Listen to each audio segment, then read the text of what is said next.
Wall Street's main indexes notched record-high closes on Monday, lifted by stocks expected to benefit from Republican President-elect Donald Trump's potential fiscal policies.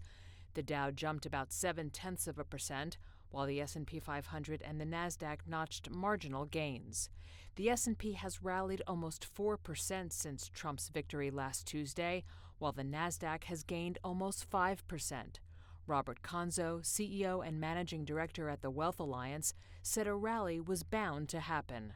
It's not that staggering in the sense of if you go back to 1928 and look at all election years, 83% of the time markets are up, around 2.5 for the first half, almost 9.5 the second half of the year. So it's not a surprise that the market's up.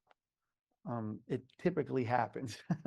But these are some pretty big numbers. And also there's another side to it that I think is kind of interesting. When you look at the VIX, the volatility index, it dropped hugely from 22 down to 15. That is a giant drop. That's a 30% drop, indicating markets feel pretty comfortable about what's going on and pretty optimistic about the future.